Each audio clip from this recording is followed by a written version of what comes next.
Last week, government specialists struck two homes of rapper and music tycoon Suge P. Diddy Combs in Los Angeles and Miami. Combs is the subject of a bureaucratic examination. 14 days prior, I'm outside my office. My associate comes up and says Shite needs to address you from prison. I said who he said Shite this of you, yes. Became messing with me, no, in a stunning development, Suge night. The infamous figure from the rap world has made a chilling expectation about seeing Diddy Combs' destiny. Prepare yourselves for the sensation disclosure. Diddy's life is in unavoidable peril. And he not have over a month passed on to carry on with that kid life is risky as life. Is he simply not hazardous? Whether they said he's doing yet he's in peril. He know excessively yet what vile power sneaks behind this critical danger. Find out as we dig profound into the dinky waters of VIP embarrassments and insider facts. As the show unfurls, obviously, Diddy's once unassailable realm is disintegrating around him with his standing destroyed. And his billion-dollar realm under danger, Diddy winds up in a dubious position. Most would agree not a many individuals know what's happening. And I'll wager he doesn't actually have the foggiest idea what's happening either yet. That is not entirely there's more going on than meets the eye. As per Suge Knight, there's a foreboding shadow looming over Diddy, with murmurs of a sketchy past catching up with him. Could this be the start of the end for the hip-bounce magnate? And who is the baffling figure calling the shots in the background? Prepare for a roller coaster, a ride of interests, selling out an embarrassment.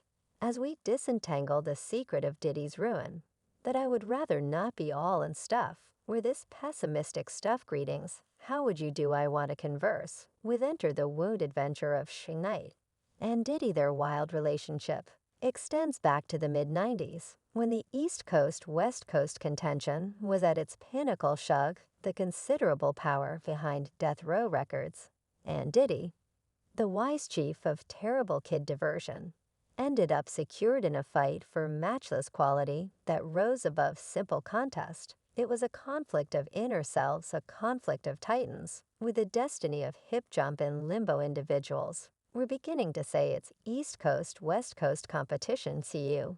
It was individuals attempting to bring in cash. It was valid individuals attempting to make vocations individuals, attempting to get renowned. The quarrel took a disastrous turn in 1996, with the troublesome end of Tupac, a death row craftsman.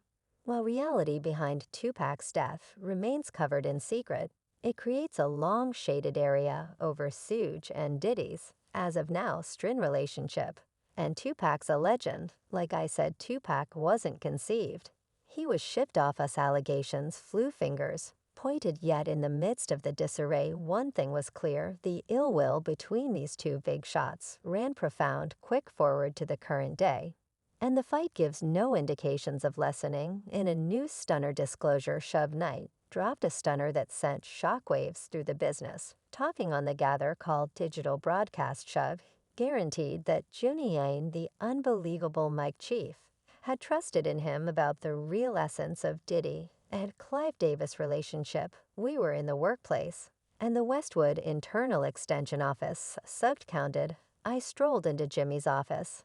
I didn't need to thump on the entryway. We were having a discussion, and he heard someone say something he most likely shouldn't have heard by Suge. Uncovered that Clive Davis had educated him regarding Diddy and Clive's cozy association. He expressed, I'm here since Clive Davis let me know that him and Puffy's genuinely close, and sweetheart's case. And they put stock in they playing around with one another. Someone been messing around with them. These stunning claims have sent shockwaves through the business, bringing up issues about the real essence of Diddy's ascent to control. Did Clive Davis assume a crucial part in molding Diddy's profession, as Suge recommends? And provided that this true, did Diddy owe him? Consequently, the situation starts to get interesting as we dig further into the tangled trap of treachery and duplicity. Clive Davis, the unbelievable music chief, has for some time been venerated as a kingmaker in the business. His brilliant touch has sent off the professions of endless whizzes from Whitney Hahn to Lisha Scratches.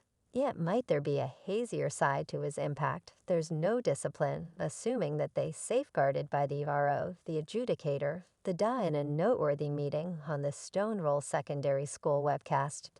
Davis shared an essential second that would redirect hip jump everlastingly.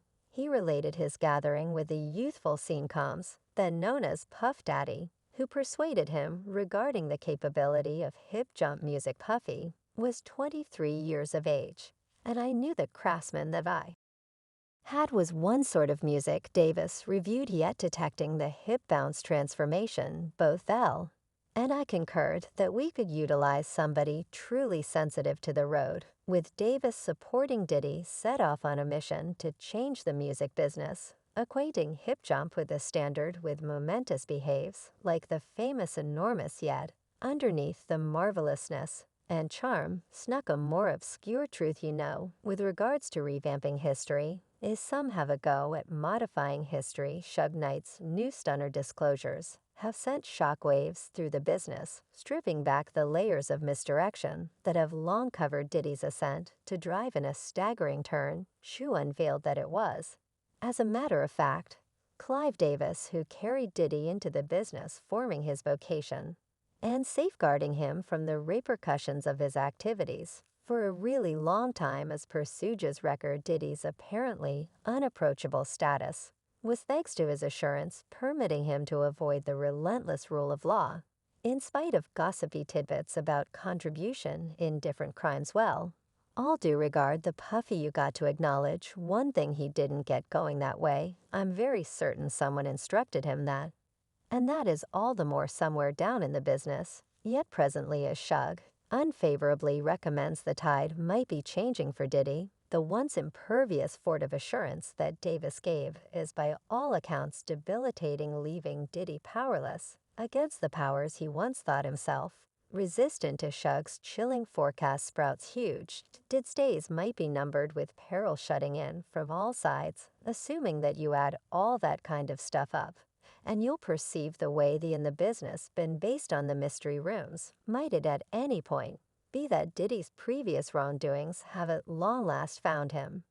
And provided that this is true, what dull insider facts lie covered underneath the surface, taking steps to unwind his painstakingly built realm as murmurs of disloyalty and revenge pour through the business? One thing is clear: reality behind Diddy's destruction might be undeniably more evil than anybody might have envisioned. The new bureaucratic strikes on Diddy's properties have sent shockwaves to the diversion world, leaving many inquiries unanswered and hypotheses spinning out of control. The timing and nature of these attacks have caused a stir, with some proposing that they might be important for a bigger connivance to safeguard somebody or obliterate proof, ensnaring compelling figures.